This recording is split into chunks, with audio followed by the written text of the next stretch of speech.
안녕하세요. 6조 육아일기입니다. 지역 내 단절을 막고 커뮤니티를 끊임없이 이어갈 수 있는 순환형 모듈러 이주 플랫폼 온사이트를 소개합니다. 먼저 저희 팀이 마주한 가장 현실적인 목소리부터 들려드리겠습니다. 화면 속 사진들은 우리가 흔히 낙후된 곳이라고 부르는, 하지만 누군가에게는 50년 넘게 살아온 소중한 삶의 터전인 골목길입니다. 이곳에 계신 어르신들을 이렇게 말씀하십니다. 갈 곳을 묻지만 갈 수 있는 곳이 없습니다. 죽는 것도 사는 것도 어렵다. 재개발이라는 거창한 계획 앞에서 정작 그곳에 사는 사람들의 삶은 건물과 함께 허물어지고 있었습니다. 그렇다면 과연 누구를 위한 재개발일까요? 현재의 재개발은 어쩌면 주거 환경 개선이 아닌 삶의 중단일 수도 있습니다. 사람들이 살기 위해 하는 재개발이 오히려 사람을 떠나야만 하는 도시로 내몰고 있는 이 역설적인 상황이 우리가 마주한 문제입니다. 이러한 현실은 단순히 감정적인 호소가 아닙니다. 주택 재개발 사업에 따른 원주민의 의사를 조사한 결과 79.2%의 주민들이 재개발 이후에도 이곳에 다시 살고 싶어 했지만 경제적인 한계와 시간적인 문제로 실제 재정착에 성공한 비율은 고작 11.7%에 불과했습니다. 따라서 저희는 이주 기간과 비용을 줄이면서 떠나지 않아도 되는 개발, 익숙한 커뮤니티가 유지되는 안전한 주거 환경을 만드는 것을 목표로 삼았습니다. 문제사항은 여기까지고 이어서 구체적인 사이트 소개, 문제 해결 방법과 적용한 모듈, 이미지 순으로 소개하겠습니다. 먼저 사이트 선정에 대한 말씀을 드리겠습니다. 저희 팀은 이 프로젝트를 왜 꼭 이 장소에만 하는가라는 질문에서 시작했습니다. 1960년대 말 서울의 도심 정비 과정에서 많은 사람들이 충분한 준비 없이 서울 외곽으로 집단 이주하게 됩니다. 그 대표적인 결과가 지금의 성남 구도심입니다. 물리적인 도시는 만들어졌지만 그곳으로 옮겨온 사람들의 생활과 관계, 그리고 기업까지는 함께 이동하지 못했습니다. 다음은 저희가 선정한 사이트에 대한 분석입니다. 먼저 도로 구조를 보면 이 지역은 주간선 도로에서 보조간선 도로, 그리고 집산 및 생활도로로 이어지는 단계적인 위계를 가지고 있습니다. 저희가 선택한 태평4동 일대는 주간선 도로와 직접 연결되는 보조간선 도로에 인접해 있어 차량 접근성이 높은 위치에 있습니다. 이는 공장에서 제작된 유닛을 운반하고 조립해야 하는 모듈러 건축 방식에 있어 중요한 조건이며 실제 시공 접근성을 확보할 수 있는 환경입니다. 저희는 또한 기존 사이트가 가지고 있는 그리드를 설계에 반영하고자 했습니다. 필요한 기능을 큰 덩어리로 넣기보다 작은 단위로 삽입하는 방식이 이 지역의 맥락에 더 적합하다고 판단했기 때문입니다. 또한 노인 복지시설이 사이트 주변에 분포함에 따라 고령 인구가 거주하고 있음을 간접적으로 확인할 수 있었습니다. 이러한 분석을 바탕으로 저희는 태평4동 소규모 주택 정비 사업의 성격을 함께 검토했습니다. 태평4동 소규모 주택 정비 사업은 기존 주거지를 전면 철거하는 방식이 아니라 생활권을 유지한 채 주거 환경을 단계적으로 개선하는 것을 목표로 합니다. 저희는 이 사업의 성격을 기반으로 모듈러 건축을 적용한 단계적 개입 방식을 계획의 방향으로 설정했습니다. 그 중에서도 저희가 최종적으로 선택한 곳은 2구역입니다. 이 구역은 다른 구역에 비해 도로와의 접점이 많아 모듈러 유닛의 운반과 조립이 용이하고 기존 주민의 생활에 과도한 영향을 주지 않으면서도 단계적인 개입이 가능한 위치입니다. 이러한 이유로 저희는 이 구역을 프로젝트 사이트로 지정했습니다. 다음으로 저희 프로젝트가 제안하는 3가지 핵심 전략입니다. 사람, 삶이 떠나지 않게 한다. 첫 번째로 소규모 모듈러 순환 정비 방식을 활용합니다.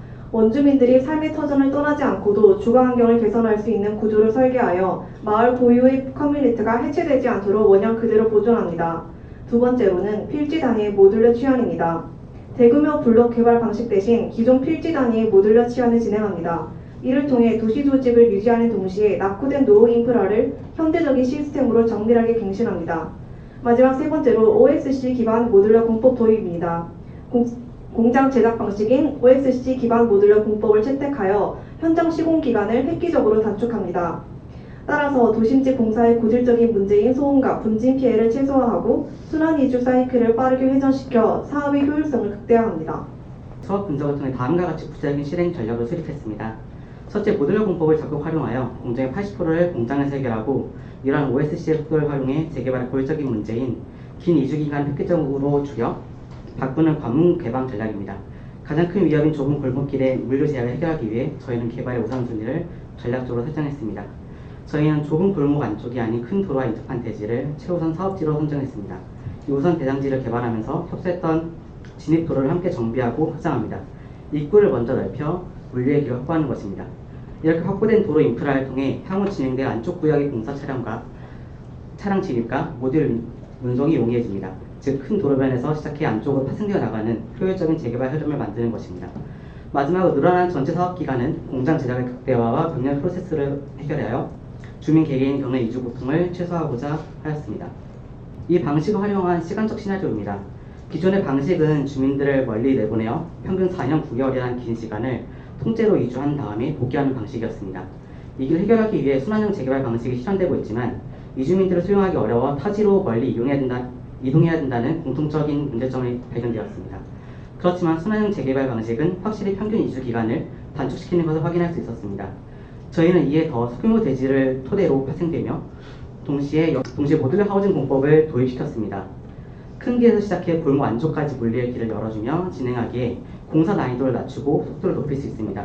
그 결과 주민들의 이주 기간을 약 1.5년으로 무려 55% 이상 단축할 수 있을 것이라 기대하고 있습니다. 주민들은 낯선 곳을 떠날 필요 없이 살동 동네 바로 옆에서 짧은 기간만 머물면 됩니다. 이 전략은 다음과 같은 구체적인 프로세스로 진행됩니다. 먼저 연단계 마스터 플랜입니다. 태평동 도로망을 분석하여 소방차와 모듈러 트럭 진입이 가능한 큰 도로변 대상지를 초기 거점으로 설정합니다. 첫 대상지의 주민들이 이곳으로 선 이주를 하게 됩니다. 그 다음으로 본격적으로 단계가 시작하면은 대상지 첫 번째 모듈러 주택을 짓게 되고, 이때 단순히 건물만 짓는 것이 아니라 인접도로를 함께 정비하여 향후 개발을 위한 인프라를 미리 깔아둡니다. 이곳으로 2차 대상지 주민들과 선 이주자들이 입주하게 됩니다. 그 다음으로는 도로가 정비되었기에 그 바로 뒷블록, 옆블록의 공사 진입이 훨씬 수월해집니다. 정비된 길을 따라 재개발이 자연스럽게 안쪽으로 파생되며 확장되고, 마지막으로 가서는 단위 블록들이 모여 면이 되고 도로망과 주거가 함께 개선된 완성된 커뮤니티 클러스터가 탄생합니다. 이런 모듈러에 대한 부분들을 좀 더 효과적으로 진행시키기 위해서 저희가 3곱하기9 규격의 모듈러로 파생되어가지고 이걸 결합하는 방식으로 기본 모듈 사이즈를 측정하고 기본적인 어떤 모듈러에 대한 디벨롭을 진행하였습니다. 다음으로 모듈러에 대한 본격적인 설명을 시작하겠습니다. 결합 방식에 대해서 발표하겠습니다. 저희는 결합 방식에 있어서 콘엑스텍 시스템이라는 시스템을 도입을 했는데, 이 접합부의 경우에는 여기 그림에 보이듯이 철골을 위에서 내려서 이제 슬라이딩 방식으로 끼운 다음에 볼트를 체결을 해가지고 고정을 하는 방식입니다. 공기 면에서도 굉장히 많이 축소가 되고, 그 다음에 리스크 관리 면에서도 굉장한 이점이 있습니다. 그리고 또한 이 코넥스타에서 주장하는 내용은 단순히 이렇게 볼트를 사용해서 결합을 하면 구조적으로 안정적이지 않을 수 있다는 그 생각이 사람들이 할 수 있는데, 실제로 여기 성능을 조사한 자료를 보면 별도의 추가 비용 없이도 수준 높은 구조적 안정성을 확보할 수 있다고 저희가 확인을 했습니다. 구조적으로는 튼튼한 프레임 안에 주거 모듈을 삽입하는 인필 방식을 채택을 했습니다. 건물의 뼈대를 손상시키지 않고 우리의 필요에 따라서 유닛만 독립적으로 분리하거나 수리하고 교체할 수 있게 해줍니다. 이를 통해서 우리는 그 거주자의 생애 주기에 맞춰 진화하고 이동할 수 있는 플러그인 홈의 가치를 실현합니다. 다음 IoT 부분입니다. IoT는 크게 두 가지 부분에서 사용이 되었는데요. 첫 번째, 환경 제어 측면입니다. 환경 제어 측면에서는 인체 감지 센서가 거주자의 생활 패턴을 파악해서 맞춤형 환경을 제공하고, 주변에 공사장이 있고 공사를 계속 하는 중이기 때문에 이런 소음의 피해를 최소화하기 위해서 능동형 소음 제어 기술을 통해서 외부의 소음을 효과적으로 차단합니다. 그리고 특히 오른쪽 아래 보시면 그 모듈러 주택 하부에 설치되어 있는 진동 제어 시스템입니다. 이 진동 제어 시스템은 프레임 골조와 모듈러 주택을 유기적으로 연결해주는 구조적 역할을 수행하는 동시에 거주 성능을 저해하는 미세 진동까지 완벽하게 제어하여 고품질의 정숙한 주거 환경을 제공합니다. 두 번째로 유지관리 측면에서는 각 모듈에 누수 센서와 수평 진동 센서가 탑재되어 있어서 구조 위험 요소를 실시간으로 감시하고, 이 모든 데이터는 디지털 트윈에 기록되어 유지관리 효율을 높일 뿐만 아니라 향후에 이런 모듈러 주택이 이동하여 설치하거나 재사용할 때 이 데이터를 기반으로 모듈의 품질과 안정성을 증명하는 핵심적인 데이터로 활용하게 됩니다. 다음 재료 부분입니다. 재료는 주거 성능을 뒷받침하는 상세 재료 구성을 핵심으로 위주로 발표하겠습니다. 벽체 같은 경우에는 징크 패널 마감과 통기층, 그리고 140mm 두께의 고성능 단열재를 사용하여 에너지 효율을 높였습니다. 바닥 부분은 층간소음 방지를 위한 완충제와 건식 온수 난방 패널을 적층 설계하여 기존 모듈러 주택의 취약점인 소음과 난방 문제를 해결하고 일반 아파트 수준 이상의 쾌적한 거주성을 확보하였습니다. 마지막으로 MEP입니다. 화장실과 주방의 배기 라인을 독립적으로 빼서 이제 오염된 공기가 섞이지 않도록 했습니다. 그리고 그 배관 같은 경우에 보면 이 모듈 주택의 앞쪽에 보면 이제 라인들이 다 앞쪽으로 빠져 있는 걸 볼 수 있는데 이 앞쪽은 이제 저희 최종 형태에 보이는 복도 쪽입니다. 이 복도 쪽으로 뺀 이유는 이제 유지 보수의 편의성도 확보를 하고 그 다음에 코어 쪽으로 모아서 한 번에 내려가는 그런 식으로 MEP를 구축을 해서 이런 식으로 MEP를 설계를 해봤습니다. 저희 주거 모듈 유닛에 대해 설명드리겠습니다. 저희 주거 모듈 유닛은 총 3가지 타입으로 구성되어 있습니다. 먼저 타입 A입니다. 타입 A는 1모듈로 구성된 약 27제곱미터 규모의 유닛으로 1인 청년 가구와 독거노인을 주요 타겟으로 설정했습니다.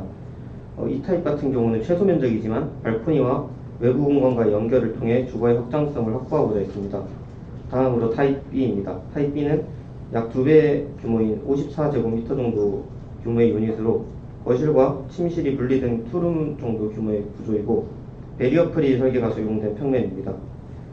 이 타입의 주 타겟은 노후부 가구로 일상적인 동선의 안정성과 사용 편의성을 중심으로 계획했습니다. 마지막으로 타입 C입니다. 타입 C는 약 81제곱미터의 최대 면적 유닛으로 가족 구성원의 변화에 대응할 수 있도록 가변형 벽체를 적용한 확장형 평면입니다. 이를 통해 동일한 모듈 시스템 안에서도 다양한 가족 형태를 수용할 수 있도록 설계했습니다. 다음은 3층 평면도입니다. 의도적으로 불규칙적인 배치를 함으로써 층 내에서도 다양한 공간 리듬이 형성되도록 계획했습니다.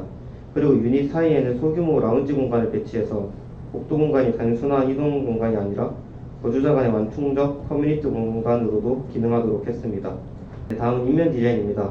저희 인면은 총 5가지 타입으로 구성되어 있으며 발코니 유무와 사용 목적에 따라 구분됩니다. 먼저 발코니가 없는 유닛에 적용되는 인면입니다. 이 경우는 일반 타입 1, 타입 2 그리고 이 2가지를 조합한 총 3가지 인면 타입을 적용했습니다. 특히 타입 2는 사적인 주거 공간을 보호하면서도 자연 환기가 가능하도록 상부에 작은 창을 배치한 인면으로 프로그램과 배치 위치에 따라 선택적으로 적용했습니다. 다음은 발코니가 있는 유닛에 적용되는 인면입니다. 이 경우에는 일반 발코니 타입과 특화 발코니 타입 총 2가지로 구성됩니다. 일반 발코니는 약 1.5m의 서비스 면적을 확보한 기본 발코니입니다. 특화 발코니는 휠체어 회전 반경을 고려해 면적을 확장한 발코니로 노약자와 장애인의 사용성을 고려해 계획되었습니다. 보시는 이미지는 타입별 인면과 발코니가 실제로 적용된 모습을 보여주는 렌더 이미지입니다. 이를 통해 각 유닛과 인면 타입이 실제 주거 환경에서 어떻게 인식되고 사용되는지를 확인할 수 있습니다. 이제부터는 이 주거가 사는 공간을 넘어서 어떻게 함께 살아가는 공간이 되는지 설명드리겠습니다. 저희는 모듈을 단순히 쌓는 데 그치지 않고 일부 모듈을 비워내거나 재배치하여 보다 풍부한 커뮤니티 공간을 확보했습니다. 먼저 모듈들에 둘러싸인 중앙 마당은 주민들이 일상적으로 만나고 머무르는 핵심 커뮤니티 공간이 됩니다. 특히 1층 공간은 단순한 로비가 아니라 보행 동선과 커뮤니티 프로그램이 겹치는 커뮤니티 모드를 계획하여 건물 안과 밖의 활동이 자연스럽게 이어지도록 했습니다. 앞에 설명드린 테라스 공간입니다. 주민들은 이 공간에서 사람들을 마주하고 머무르며 옛 추억을 공유합니다. 기존 태평동의 골목길은 폭이 좁고 기능이 이동에만 집중되어 있어서 사람들이 머물거나 서로 소통하기에는 한계가 있는 공간이었습니다. 저희는 이 골목의 성격을 단절시키기보다는 외부 보행 흐름을 자연스럽게 건물 안으로 스며들 수 있도록 배치해 보았습니다. 메인 커뮤니티 모드입니다. 이러한 프로그램 배치는 재개발 이후 새로 생긴 시설이 아니라 기존 마을의 일상이 건물 안으로 확장된 형태를 목표로 합니다. 모듈러 공법을 통한 공기 단축과 점진적인 치원 시스템은 도시의 조직을 파괴하지 않으면서도 마을의 일상을 유지할 수 있게 해줄 것입니다. 온사이트에서 온은 따뜻한 온 그리고 쌓을 온의 의미를 함께 담고 있습니다. 이는 단번에 만들어지는 변화가 아니라 사람들의 삶과 감정이 차곡차곡 쌓이며 이어진다는 의미입니다. 영상 시청을 마무리로 발표 마치겠습니다.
네, 이상 6조 발표를 마치겠습니다.